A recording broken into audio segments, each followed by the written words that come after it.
Story number 1: The Phantom Camper, a rainy night camping horror story. If you enjoy this content and want to see more, please subscribe and turn on notifications to support the channel.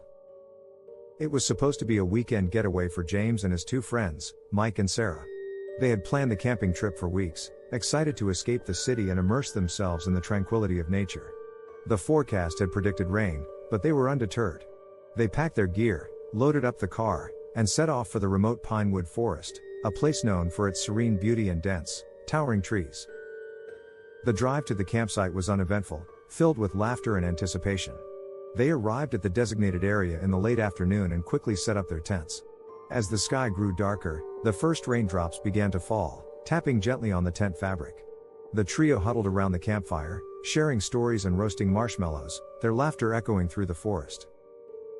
By nightfall, the rain had intensified, transforming into a relentless downpour. The fire struggled against the wetness, finally succumbing to the elements and leaving them in the dim glow of their lantern. They decided to call it a night and retreated to their respective tents. James lay in his sleeping bag, listening to the rhythmic patter of rain and the occasional rumble of thunder. He found the sound oddly soothing and soon drifted off to sleep.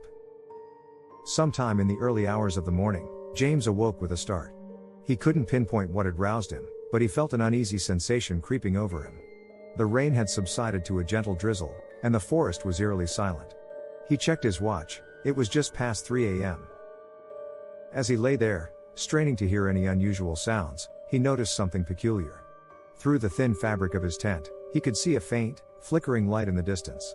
At first, he thought it might be Mike or Sarah up and about, but the light was coming from deeper within the woods, far beyond their campsite.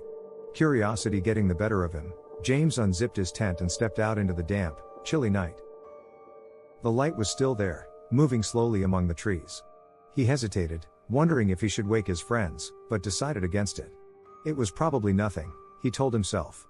He grabbed his flashlight and set off in the direction of the light, his footsteps muffled by the wet ground. As James ventured deeper into the forest, the light seemed to grow brighter and more erratic, as if it were beckoning him. He could now make out the silhouette of a figure holding the light.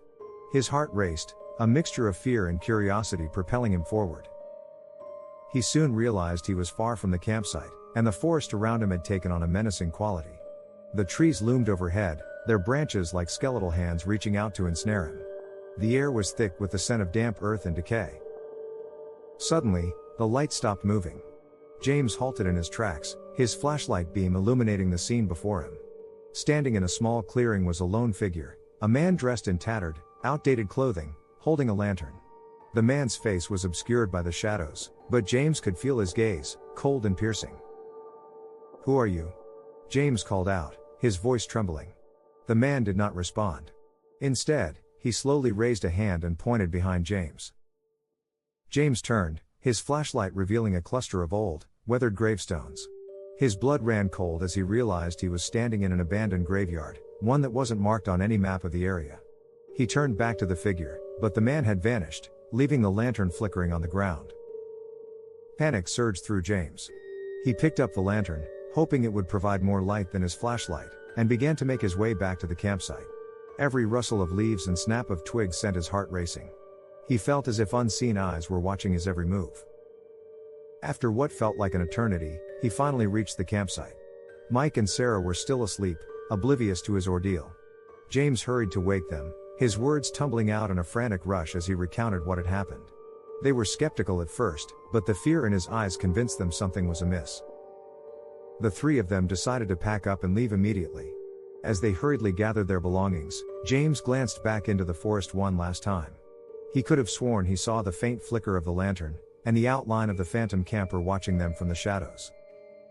They left Pinewood Forest behind, vowing never to return. To this day, James still wonders who the mysterious figure was and why he appeared on that rainy night. Was it a restless spirit, or simply a trick of the mind? He may never know, but the memory of that night will haunt him forever. Story number 2: The Disappearing Footprints, a rainy night camping horror story. Karen and her younger brother, Thomas, had always shared a love for the outdoors. Growing up in the suburbs, their fondest memories were of the family camping trips they took each summer. Now, as adults, they made it a point to carry on the tradition. This year, they decided to camp in the remote Blackwood Forest, a place known for its dense woods and secluded beauty. They arrived at the campsite late in the afternoon, greeted by the scent of pine and the gentle rustling of leaves. After setting up their tents and starting a small fire, they settled down to enjoy the peaceful surroundings. As dusk fell, a light drizzle began, casting a mystical haze over the forest. Unperturbed, they huddled around the fire, roasting hot dogs and sharing stories. The rain gradually intensified, extinguishing their fire and forcing them to retreat to their tents. Karen and Thomas exchanged a few final words through the thin fabric of their shelters before falling asleep to the rhythmic sound of raindrops. Karen awoke abruptly in the middle of the night, her heart pounding. She wasn't sure what had disturbed her slumber, but an uneasy feeling settled over her. She lay still, listening to the patter of rain and the occasional rustle of leaves. Her eyes were drawn to the tent flap, where she saw what appeared to be shadows moving outside. She unzipped the tent slowly, peering out into the darkness. The rain had lightened to a drizzle, and the moon occasionally peeked through the thick clouds, casting a ghostly glow over the forest. Her eyes scanned the campsite, but nothing seemed out of the ordinary. She almost convinced herself it was her imagination when she noticed something odd: footprints in the muddy ground, leading away from their tents into the deeper woods. Her first thought was that Thomas might have gone for a midnight walk, but something about the footprints unsettled her. They were too large to be his and seemed to appear out of nowhere, with no trail leading up to the tents. She debated waking Thomas but decided to investigate herself first. Grabbing her flashlight, she followed the footprints cautiously. The tracks led her deeper into the forest, where the trees grew denser and the air colder. The further she walked, the more the forest seemed to close in around her, the shadows lengthening and the sounds of nocturnal creatures growing louder. She kept her flashlight trained on the ground, following the eerie trail. Suddenly, the footprint stopped. Karen swung her flashlight around, illuminating a small clearing.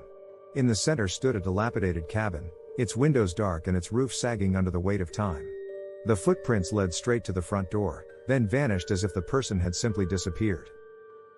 A chill ran down Karen's spine. She considered turning back, but her curiosity and concern for her brother drove her forward. She approached the cabin, her heart hammering in her chest.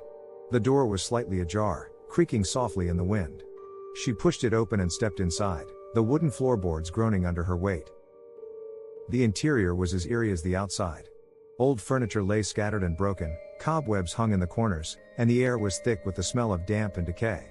She swept her flashlight around, its beam catching on something shiny on the floor. She knelt down to examine it and found an old pocket watch, its glass face cracked and tarnished with age. She picked it up, feeling a strange sense of déjà vu.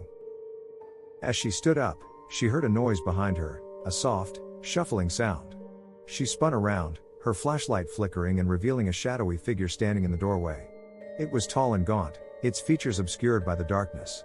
For a moment, they stood frozen, staring at each other. Then, with an unnatural speed, the figure lunged towards her. Karen screamed and stumbled backward, dropping the flashlight. In the darkness, she felt a cold hand brush against her arm. She scrambled to her feet and ran out of the cabin, not daring to look back.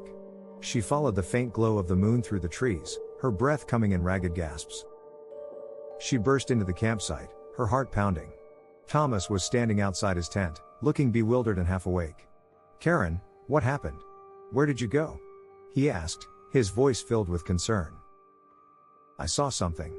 Someone," she panted, her eyes wide with fear. She quickly recounted her encounter with the shadowy figure in the cabin. Thomas frowned. "Karen, there's no cabin in these woods. This area is completely untouched."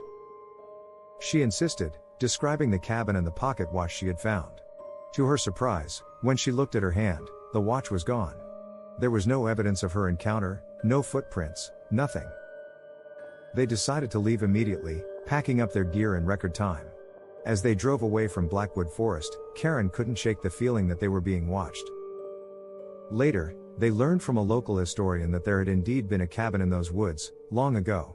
It had burned down over 50 years ago, and the owner, a recluse, had never been found. The pocket watch, as described by Karen, had belonged to him. The memory of that rainy night and the mysterious figure haunts Karen to this day. She can still feel the chill of that ghostly hand and hear the eerie silence of the forest. She and Thomas have vowed never to camp in Blackwood Forest again. If you enjoy this content and want to see more, please subscribe and turn on notifications to support the channel.